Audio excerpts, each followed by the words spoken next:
Welcome, everyone. My name is Kayla Magruder. Thank you so much for joining us today.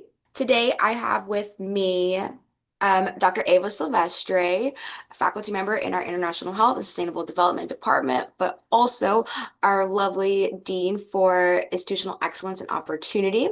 And today, she's going to present her seminar on political and social determinants of tuberculosis. And so just really quickly, any questions that we have throughout this seminar today, please drop them in either the chat or the Q&A, and we will answer all questions at the very end of today's session.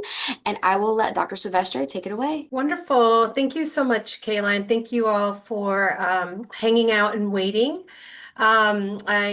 As you know, I use my computer every day, and yet somehow my camera wasn't working, and so I had to do all this troubleshooting and restarting and all of that. So I appreciate you being here with us. So I am going to share my screen, and Kayla, just let me know if you can see. Yes, you should be able to see my my slides. Yes, I can see it. Okay. I'm going to actually turn my camera off for the presentation because I'm going to be looking in another direction and it could be confusing. So thank you all so much for joining us again. Like I said, I'm going to be talking about the social and political determinants of health, specifically using tuberculosis as a case study. So I always like to start my presentations with saying a little bit about myself. I was born in Guatemala, and my family came to the United States seeking political asylum when I was 8 years old. And the picture that you can see here is my passport picture with my mom and my siblings. Our group family picture for our passport. My father was already here. And so I also like to say things like I didn't have health insurance until I went to college. And when I'm teaching my classes, I go into a lot more detail as to why that is important to know. I'm a first generation student and proud Pell recipient. And I teach a couple more courses than the ones that are listed here, but I listed the two because they're the ones that most kind of are linked to the topic that we're going to talk about today. And so one is the course called Social and Behavioral Aspects of Health, where we do talk a lot about social determinants of health and health equity. And then also a class for graduate students called Health and Sustainable Development in a Changing World. One of the first things I want to just straight up say is that I am not a TB expert. I am not a medical doctor. I am not, I don't, that's not my background. I do, however, find tuberculosis to be incredibly fascinating and kind of provides a great case study of lots of issues that we can look at not only in international health, but also in domestic public health. And I would say if you have specific questions about like what drugs you're supposed to take when this is happening, I will direct you to some of my colleagues who would be really good at doing that. But again, as you saw, the title is we're really going to be talking about kind of broader issues. I have worked in several African countries, mostly in Ethiopia, which is the picture that you see here on the left is me doing a site visit during an annual review meeting with the Ministry of Health. And then until recently, I worked on USAID funded projects. And we'll talk more about that in this presentation as well. So, okay. Other things that I was going to say is that I'm going to be highlighting, promoting two books. I get no money out of this, but I do. If sometimes people, students want to know, like, what are some good things I should be reading to prepare me for, for health, or if I'm just interested. And so there's a couple that I'm going to highlight. And the main one that I want to talk about is the Everything is Tuberculosis by John Green. This book came out earlier this year and really has been, at least in my world, really kind of taking the world by storm. Not only because, again, it's tuberculosis. It was released right before, the kind of cuts to U.S. global funding started. And it's also, written by, John Green, who's also known for writing, like young adult fiction. And so the book is really well written and really it got me excited. I mean, I learned some things there in terms of like the history of tuberculosis. And so again, if you are interested and to learn more about this, I highly recommend this book. But again, so we're going to talk about what are the social and political determinants of health and how they impact health equity. We're going to talk about the importance of stigma in disease prevention and treatment, because that's going to be a big, it's a big social determinant that impacts tuberculosis. And then we'll understand more the challenges for tuberculosis elimination. I should also say we are going to also start talking a little bit with like, what is tuberculosis?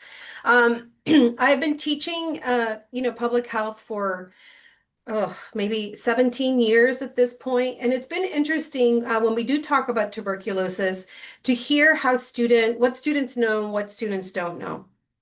Um, and again, I grew up in, I didn't grow up in Guatemala, but I came from Guatemala where tuberculosis was, pretty common. And so I felt I knew a lot about different kinds of tuberculosis. But, people, particularly like people living in places like the US, where you don't encounter a lot of tuberculosis, you do tend not to know a lot about it. But it's a bacterial infectious disease with high mortality rates. And it is one of these really ancient diseases that has been with humans since ancient times, right? So they can find, mummies with tuberculosis, et cetera. It can affect different parts of the body, right? So that's like when they find it in mummies, they find it in bones, but it is the deadliest when it infects the lungs. And so overall, we had seen decreases in global tuberculosis infection and mortality. And you can see this graph over here that I really like it because it highlights just kind of key points and across, a number of years in tuberculosis. But one of the things you should be able to see, right, is this kind of very steep and rapid decline in tuberculosis. And this is looking at specifically in Massachusetts, but also for all of the US. But you can see here, right, that tuberculosis was had really kind of higher rates of mortality in the, between the 1860s, 1880s. And it wasn't until 1882 that the tubercular bacillus was identified, right? So this was during like a great age of discovery for different bacterias and viruses and all the things that we were discovering during this time period. And then you can see that in 1947, we started to see streptomycin, which is one of the antibiotics that was, the kind of the first line antibiotics that was given to people. And then in 1954 was the BCG vaccination. And so this is a vaccine that is still given to babies in countries where tuberculosis is endemic. It does not protect you from a lifetime of, possibly getting tuberculosis, in your lungs, but it can, prevent mortality among very young children. And so that's usually, I joke, it's like the mark of being foreign born, because if you saw me, I could show you my BCG scar vaccine. And so we saw like big decreases, of course, due to things like, antibiotics and vaccination, the improved scientific knowledge about transmission, improved sanitation, right, nutrition, living, working conditions. And then we saw a big reemergence of tuberculosis since the 1980s. And actually, yeah, Kayla, can they put in the chat? They can put things in the chat, right? Yes, they can. Okay. So yeah, so why do you think, if you feel like putting into the chat, like why do you think we saw a big emergence of tuberculosis since the 1980s? Let me see. Oh, hello, Latha. Well, not you. I have one of my experts is here who could tell you more about that. Yeah, so so the HIV/AIDS epidemic. Yes, resistance, right? So we started to see a lot more antibiotic resistance. We also saw, the kind of breakdown of like the Soviet Union, for example, which was not only it also included a lot of the kind of Soviet bloc countries, and the kind of the health systems kind of kind of collapsing. And then also just, kind of increased in globalization, right, that we started to see. And so, yeah, possibly, yeah, increases in migration, right? So we particularly from, kind of high, incidence endemic areas to lower areas. Yeah, so those are all reasons why we started to see increases of tuberculosis in the 1980s. And we know that there are many challenges in diagnosing TB and also that can complicate the treatment options. So again, one that we know, right, is that you can have latent TB versus TB disease. Um, that so a person can have, latent tuberculosis infection where you may not be experiencing any symptoms or feel sick, and doesn't spread from person to person. However, it can advance to tuberculosis disease. So having, a patient or someone who has latent TB, it's important to be able to diagnose and then to be able to treat. And then TB disease is active and grows in the body and makes, can a person feel sick and have symptoms, and it can spread from person to person, and it can, cause death if not treated. And so this is, again, I'm not going to go too much into it. Like I said, fortunately, I have my expert colleague who can talk more about this. But there's different, so if someone has latent tuberculosis, there's different diagnoses that can be given to an individual. And maybe some of you have had this, like a TB skin test, because you were going to go work in a hospital, or you were going to go work with small children. So you might have had, kind of the TB screening. People like myself who had BCG, I go straight to a chest x-ray because I'm going to react because I had BCG as an infant. And then with active tuberculosis, there's been, there's the traditional ways, but then there's also been great advancements in the ways that we can diagnose tuberculosis. And again, the availability of these diagnostic tools varies tremendously from country to country. So in some of the most impacted countries, in the impacted regions of the world, they're not going to have access to things like molecular testing, for example. And so might still be relying in some of them kind of, more kind of older, maybe less precise diagnostic tools. And that's important because, as somebody already mentioned, resistance, right? Like we want to be able to identify which strain of tuberculosis a patient has in order to be able to give them the proper treatment. So again, there's the treatment is considered fairly complicated as far as infectious diseases go. There is like 4 drugs of first line treatment that could be that are offered. It can be a long treatment, anywhere from 6 to 9 months. And then treatment can be impacted by pregnancy, age, disease stage, type of TB strain, etc.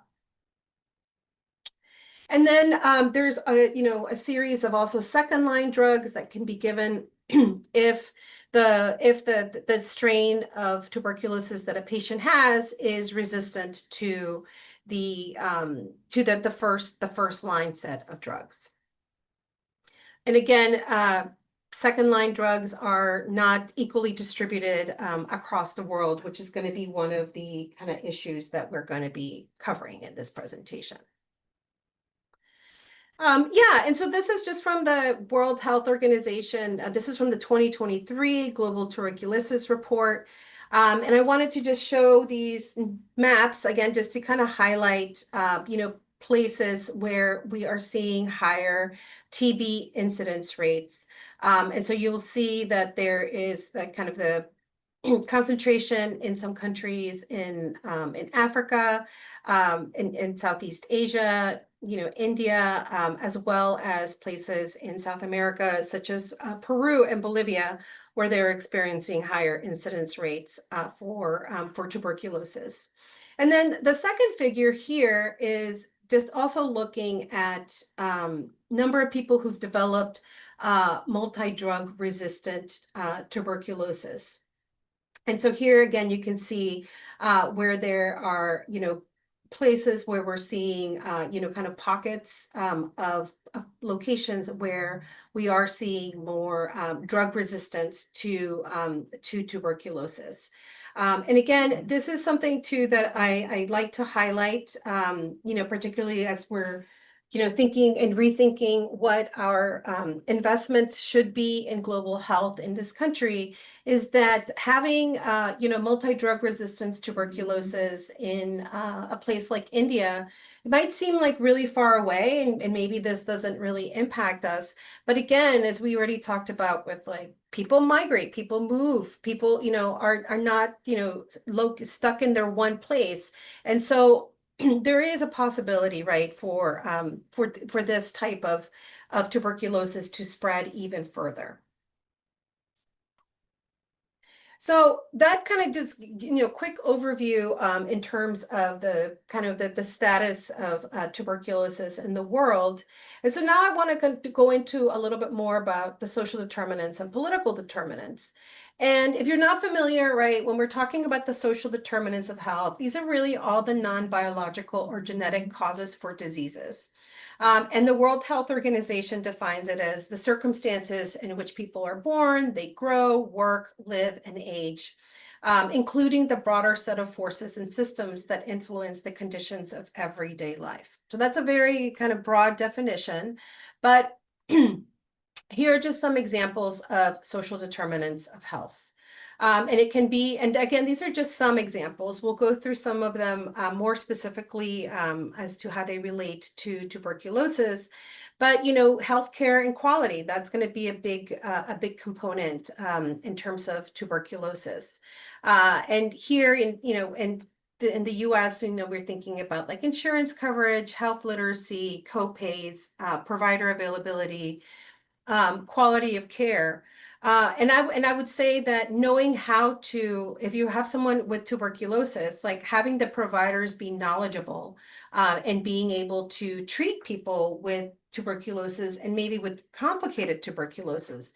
And that is something that we can't assume, because if they're not accustomed to seeing patients with, with a certain type of tuberculosis strain, then we can't assume that they know how to treat them. But then also, right, it's other determinants like neighborhood and built environment. What is our housing conditions? Tuberculosis is often just, talked about in terms of, easily spread, particularly in crowded conditions, right? So, and, you hear about like, homes with poor ventilation, where there's overcrowding, et cetera. Like these are all going to be risk factors for tuberculosis transmission.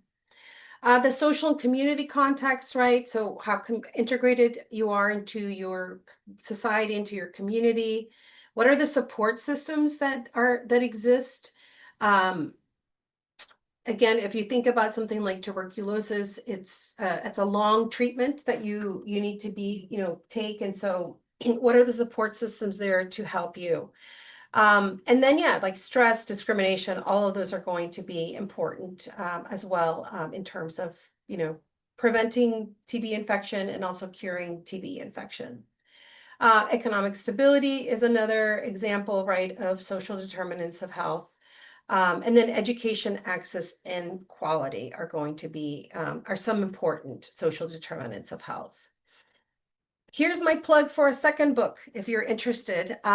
This one is a book called The Political Determinants of Health, and this is by Daniel Dawes. And I had the pleasure of, he was a keynote speaker at one of our public health conferences, and I got a chance to hear from him in person. And he wrote this book. It's I think it came out 2 or 3 years ago, so it's also fairly recent. But he describes political determinants of health as the systemic processes that structure relationships, distribute resources, and administer power. And so these are the forces that lead to the development of the social determinants of health, right? And so key components in the political determinants of health include things like voting, right? And so he really goes into, into a lot more about what are we doing to either help people vote and make it easier for people to vote, or what are we doing to suppress voting, right? That's a political determinant of health, because that ultimately is going to impact in what government is in power in your country, for example, and then that in effect will impact policy, right? So again, he really wanted, his thesis is to go beyond, beyond just the social determinants of health, but really exploring further what creates these social determinants, what creates these housing conditions, what creates these educational or occupational conditions that that can either help impoverish or can help, improve your life, etc.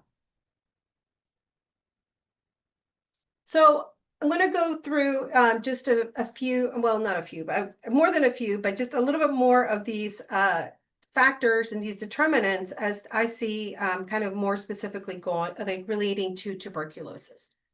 So things like poverty, right? So yes, so when someone is living in poverty, they're going to have limited access to food, right? And being undernourished can be a risk factor for not just for tuberculosis, but for a lot of different infectious diseases. Poverty is also going to impact your housing, right? And I already mentioned in terms of the quality of housing and living, in housing where it's not overcrowded, where you have, things like access to electricity and clean water, refrigeration, right? Like all of these things are going to be impacted by whether or not someone is poor in their society. And then the access to healthcare, right? And so even in other countries, so for example, in Ethiopia, right, where I used to live, there is kind of like the healthcare system that's available to everybody. But if you are wealthier, then you can, seek private doctors, private hospitals, which, you know, um, we can debate on another occasion whether the quality is that much higher, but you can get an appointment sooner, right? And you might get access to medications that you may not in the national system. And I'll talk more about that in a minute. Also, just having low health literacy. And so misunderstanding, your symptoms, misunderstanding tuberculosis can reduces early detection, right? So if you don't know what you should be looking for. We talked also migration and displacement, right? So this increases risk, reduces access. So if you are someone who was in tuberculosis treatment, and then there is a major like weather event, a flood or a hurricane or something, and you have to leave your town or your village, that means that you're not going to you're going to be not able to complete your treatment, and then you can increase again the risk of you getting sicker and then possibly getting other people sick as well. So we're going to look also just a little bit closer at both stigma and discrimination, gender inequities, and cultural beliefs as well. So with stigma and discrimination, this is something I cannot take for granted that you all understand that there is stigma associated with tuberculosis. This is something that I learned last year when I was teaching a class. One of my other classes was on Latino health in the US. And I had assigned a reading about men living in close to the US-Mexico border who had been diagnosed with tuberculosis. And so the article really went into the stigma that they felt and, how it really, prevented and, really created a lot of barriers for them to be successful in their treatment. And one of my students raised her hand and she was like, I don't know if this is a dumb question, but she was like, I had no idea that tuberculosis was stigmatized. And again, to me, I was like, oh, you didn't know this. Okay. Um, and she's never encountered anyone with tuberculosis. And so she didn't know, right? And so if you don't know, there's a lot of, if you're living in an area where TB is very endemic, tuberculosis is very stigmatized. And so when we talk about stigma, we define it as a mark of disgrace associated with a particular circumstance or quality. Tuberculosis, before the more recent reemergence of tuberculosis, was associated with, with extreme poverty. Then it became associated with HIV, right? Incredibly stigmatized, poor hygiene, being poor, being other, right? So being an immigrant. Um, these, tuberculosis became associated with these terms. And so that caused, the increases in stigma. And again, not only in stigma in the patient, but also stigma, the stigma that is enacted by their friends, by their coworkers, but in the healthcare system, right? So people not understanding how TB transmission and fear being infected leads to the stigmatization of the disease and of people who have the disease. And so then people fear being ostracized, and this discourages people from seeking diagnosis and treatment. And in some cases, discrimination against people with TB can exclude people from full participation in society. And so this is just one example I found in an article where in Ghana, TB infected individuals were prohibited from selling goods in the public market and attending community events, right? So all of this is going to not encourage people, um, not encouraging people to seek care and if they found out, right, not telling anyone about it because of the fear of the stigma that was associated with it. So then there's also, there's been looking at studies looking into the gender inequities and how gender norms, which we know can vary from country to country or by different contexts, can really impact risk and treatment for tuberculosis. So it can be that women may have less access to care due to financial dependence or social norms, right? So the financial dependence, like depending on where you are, maybe you need to be able to pay something to go to the doctor, right? So they have user fees. And so if you don't have that, then that's going to limit you're seeking treatment. But there's also this, social norms of things like women prioritizing the care of children or others in the family first. And so in a case where there is limited time or resources, because we think about like the cost of, accessing healthcare services, and we often think about the cost in terms of monetary cost. But there's also time cost, right? So like if you have to go and stand in line and wait to be seen at the doctor's office or in the health clinic, that is time that you're not going to be spent fetching water, cooking dinner, working at your shop, taking care of your other children, right? So there's a lot of costs that are associated with actually seeking healthcare. In some cases, you're going to need to have transportation costs, right? So this is also going to be a cost that we have to take into consideration. And so family responsibilities can keep them closer to home. And so that can, make it more difficult for them to be able to get tested and go into treatment, go for treatment.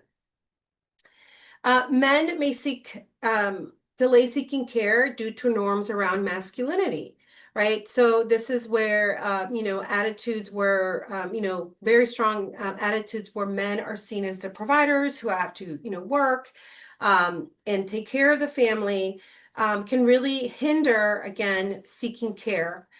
for something like tuberculosis. And they may see illness and having to get treatment as a sign of weakness. And so this will also be a barrier to them seeking care and staying in care. Then there's also the cultural beliefs. There may still be people who believe that TB is a punishment from God.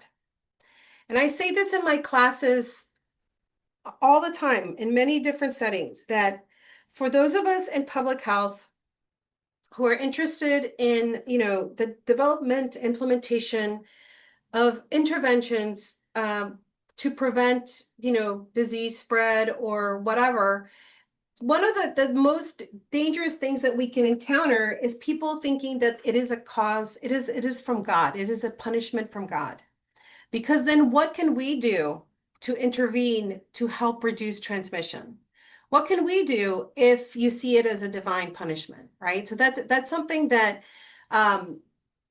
we really, you can read about, kind of older stories or, more ancient texts where you see this, but this continues to be a belief that some people may have, and that is going to be really challenging if you are trying to, you're trying to implement different types of interventions to help reduce tuberculosis, because people are going to be like, well, it's a punishment from God. It has nothing to do with all these things that you're saying that we should do.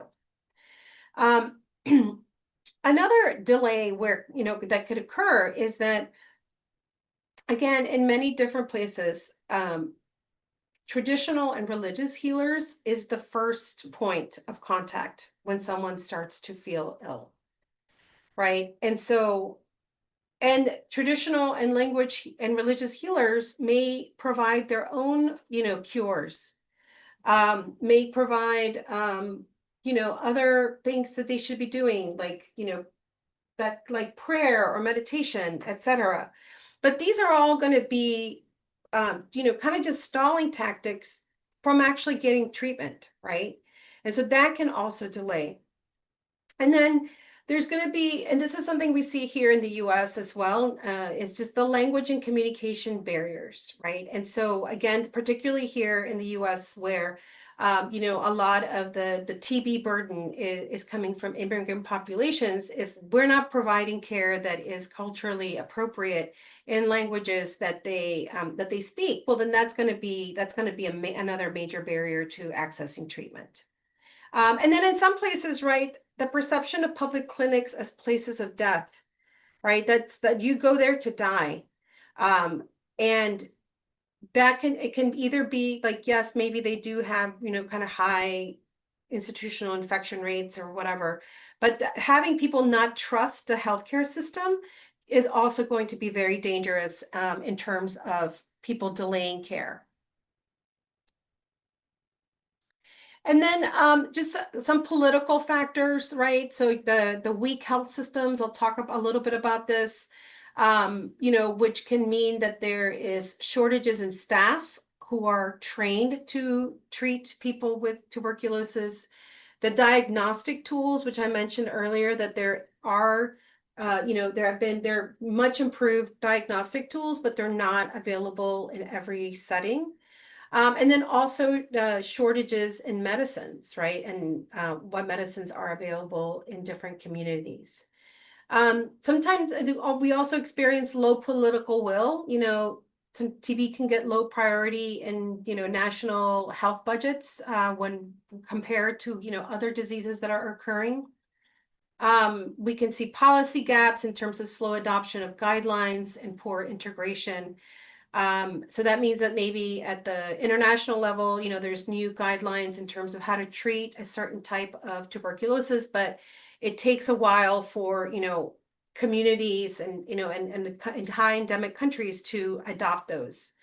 There could be, of course, always corruption and mismanagement, and then also like conflict and instability, which can cause, disruptions of services, and as we mentioned already, big displacement of populations. And then another area, and this is going to come in really big into where we are currently and our current state of global TB funding was aid dependence. And so that meant that in many low and middle income countries, the funding for tuberculosis programs was coming from other countries, from abroad, particularly the United States. And so even before, 2025 happened, being too dependent on international aid was problematic because it limits sustainability, right? Like, so what happens, and this is where we are now, what happens if the aid goes away? How do we ensure that there's local ownership from the local governments, and really tackling the problem of tuberculosis? So this is just an example, one of, again, in the area of health system strengthening, we often talk about this issue of stockouts. And that just means that, that a health facility does not have the medications that it needs to have, right? And so for the World Health Organization has like a set of like minimum medications that you should have. But here we're talking about stockouts for specific, tuberculosis medications, as well as things like the patient kits. And so this is just looking at a study that was that did, kind of a survey of public health facilities in Addis Ababa city, in Ethiopia, to just determine, so like if you come, if I come to this facility for tuberculosis treatment, can I get the medications, that I need? And so you can see here that, the range for like the TB patient kit, 25% of the facilities didn't have the TB patient kit. And you can see that for the different drugs, like different percentages where different facilities didn't have that drug on stock. And so stockouts result, of course, in gaps in treatment. So people have, in many cases, in many programs, they still require that the patient comes to the health facility to get their treatment. Well, they make it there that day and they don't have the treatment that you want. So then that's going to cause a gap in treatment. This also, of course, contributes to further distrust of the healthcare system. And again, this comes back to the extra cost to the patient. So if the patient had to, take a tuk-tuk or some other form of, public transportation to get to the health facility, and they took the time out of their daily, jobs or whatever it is that they do to come to the clinic, and then the medication isn't there, well, they've lost, extra costs to the patient. It's also very discouraging to the healthcare providers who are, working there and trying to, doing everything they can to make sure that their patients are compliant and adhering to treatment, but then they're the problem. Like they come and they don't have the medication. This also then increases the risk of drug resistance and increases morbidity and mortality associated with tuberculosis. Another big problem too, that's kind of in this kind of larger political factors, is just the lack of TB drug development. There's very limited commercial incentives to create new drugs for tuberculosis. There's scientific challenges. I don't think I'm going to get too much time to talk about this, but like we need multi-country, trials that were hard to begin with, but are going to be even harder now to implement. There's also like the resistance, the drug resistance complexity that makes it difficult to develop new drugs. And yeah, weak political and funding support and regulatory and trial barriers can make it difficult for the development of tuberculosis drugs. Here again, there's low financial incentives. Tuberculosis primarily affects low-income countries. And it offers a really low profit margin for pharmaceutical companies. And so, it takes, this is just a very kind of generic figure that kind of gives us a sense of just about how long does it take to develop and get a new drug to market. And we know that it's something that could take 10, 12, 15 years to do. And so you want all the investment that they put into it, they want to be able to make money at the end. And so there's just very low financial incentives. There's little market return on the investment of TB drugs. And we know private companies are often going to prioritize more profitable conditions like cancer, diabetes, or like, new cholesterol drugs or new blood pressure drugs that we know that are going to be, mostly used, for a lifetime, right? And so, yeah, so then we have kind of low financial incentives for the development of new tuberculosis drugs. And yeah, just in the last couple of slides here, I wanted to talk about the instability, right? And how instability can really impact the delivery of healthcare services broadly, but how I wanted to highlight how specifically instability, in this case, COVID-19, impacted tuberculosis. And so we're looking at just a figure from the World Health Organization and the NTB organization, where they were just kind of highlighting how the COVID-19 pandemic had reversed years of progress made in the fight to end tuberculosis. And so in 2020, in the first year of the COVID-19 pandemic, we saw increases in tuberculosis deaths for the first time in over a decade. Fewer people were diagnosed and treated or provided with TB preventative treatment. And there were just fewer resources for essential TB services and tuberculosis research and development. Again, you may have experienced this, right? Like there was a lot of shifting of people working in different health areas to COVID-19 efforts, right? So all of a sudden we needed to have people to focus on testing strategies and getting people tested for COVID, setting up the labs, setting up the data systems. And then it was vaccination efforts. Like, how do we get, everybody vaccinated? And all of this meant that other diseases, so there wasn't just tuberculosis, but other diseases, right, were also going to get, kind of disruptions in services. And of course, lockdowns, limited access to clinics and labs. There was the supply chain disruptions. Maybe you remember things like not getting a new computer because there were supply chain disruptions, or not getting even like the toilet paper run, right?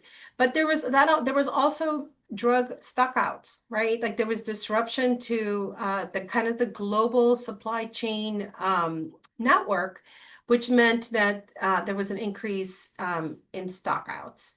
And then, of course, people feared visiting clinics because of the ongoing COVID-19, which then again also kept people home, right? And so that the instability made COVID-19, made tuberculosis harder to treat. And then the elephant in the room, of course, is, like I said, the book, Everything is Tuberculosis came out earlier this year. And then we, of course, have been witnessing a huge upending of the kind of global health funding structure since really like January 24th of 2025. And that was with the initial stop work orders that, that everybody who was kind of receiving funding in foreign assistance received, to then the initial, the gradual and then complete withdrawn of most foreign assistance in 2025, closing the USAID Agency for International Assistance this summer. And some estimates are that the US government provided about half of all funding for global TB prevention and treatment. And so, so we've talked, we've covered all these different, political and social determinants, but this one, what does it mean that all of the funding that was being used for global TB, or most of the funding, was coming from the US government? And what does that result in? Well, it has resulted in clinics being closed, people getting fired, people not getting their medications and their treatment, right?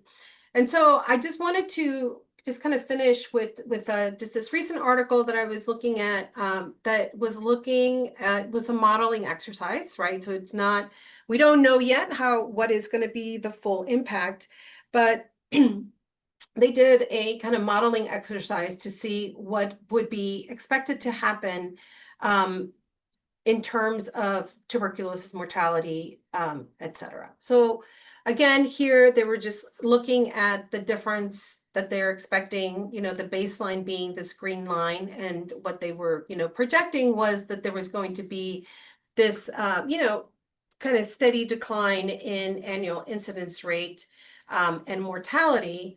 And so the red line that you can see here is what they're estimating would be the annual incidence rate and annual mortality rate if there was no recovery in funding.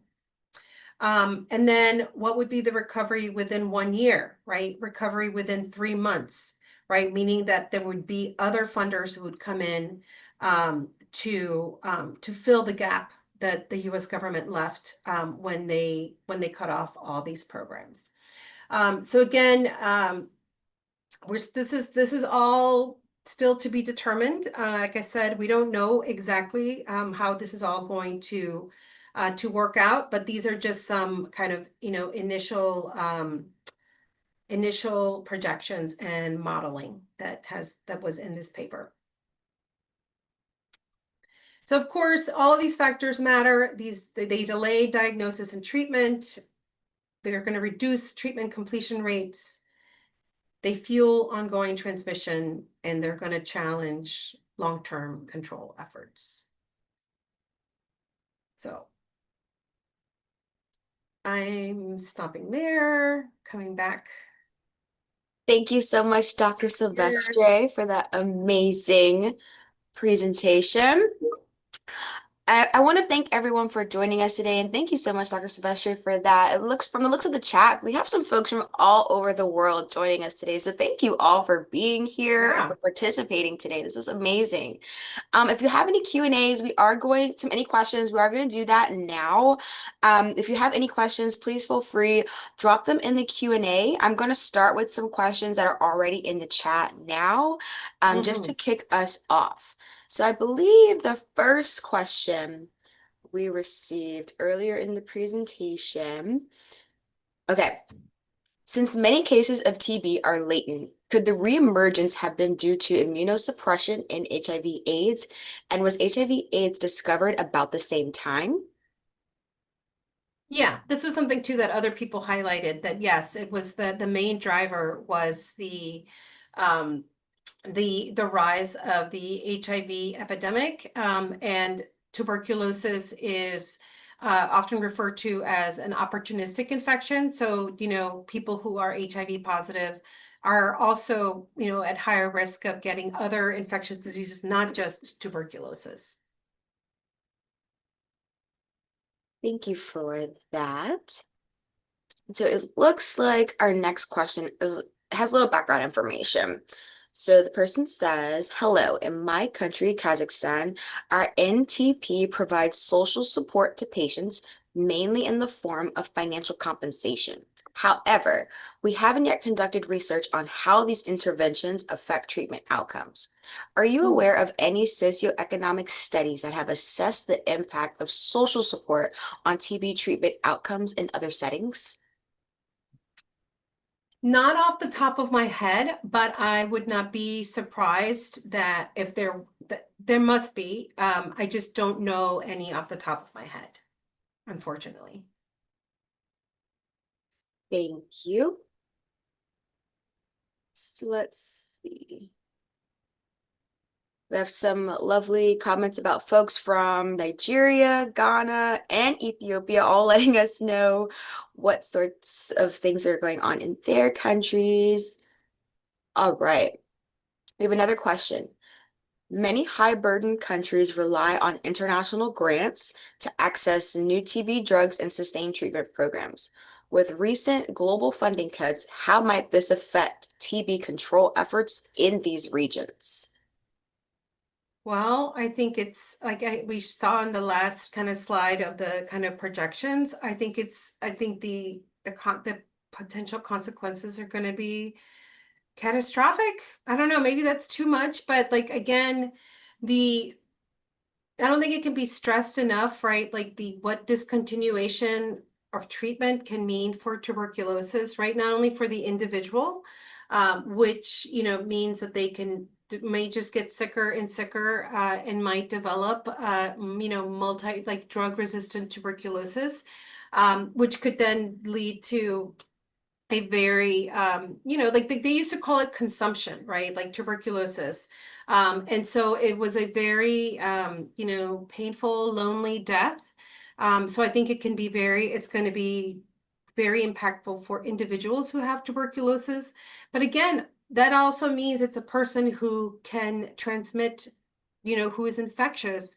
And so it's also going to be, I think, dangerous and harmful for everyone, whether you are in a highly endemic country, but then also if you're living in a place in like the US. Thank you for that, Dr. Silvestre. We have another question. How do you disentangle the effects of social stigma from other confounding factors such as social economic status or access to care when studying TB outcomes in immigrant populations? Well, I think, well, the socioeconomic, right? So there's also stigma. So there's going to be TB specific stigma, but then with immigrants, there's also stigma associated with being an immigrant. And there's also stigma associated with being poor, right? And also stigma with the kinds of jobs that immigrants often take in this country, whether it's like in meatpacking or in cleaning or whatever, right? So I think it is going to be a little bit tricky to do that, but I think there's I think qualitative interviews, qualitative research that can be done to try to tease out if the stigma they're facing is more because of the stigma associated with their tuberculosis versus all these other factors. So it's not going to be something that I think, are going to be able to decipher or untangle with like a quantitative survey, but I think it's really something that is going to require a lot more qualitative, community engaged work. Right now, that the stigma of being an immigrant is really high, that I think a lot of immigrants may not want to participate in studies, right? Like to self-identify. Um, but it's important to try to track. Thank you so much for that, Dr. Silvestre. That was a great question and a great answer. It doesn't look like we have any additional questions at this time. Do we have any last minute questions for Dr. Silvestre? Now I just see that Dr. Rajan put in, yeah, so the guidelines for social protection. Yeah, so it's definitely another really, really good resource for sure. But yeah, like we need to keep it, keep tuberculosis, we're thinking about this, thinking about the patients and the providers who, work very closely with their patients. Yeah, keep them in our thoughts. Yes. Thank you so much, Dr. Silvestre. We have a lot of thank yous in the chat and it's a lot of wonderful presentations. It was a wonderful presentation. Oh, Dr. Yeah. Rajan has another comment. There are several layers to stigma that are not well recognized. Couldn't agree more. Since we don't have any final questions, I want to thank you all for your time. Thank you, Dr. Silvestre, for this amazing seminar, and I look forward to talking with you all soon. Have a great day, everyone. Thank you. Bye, everyone.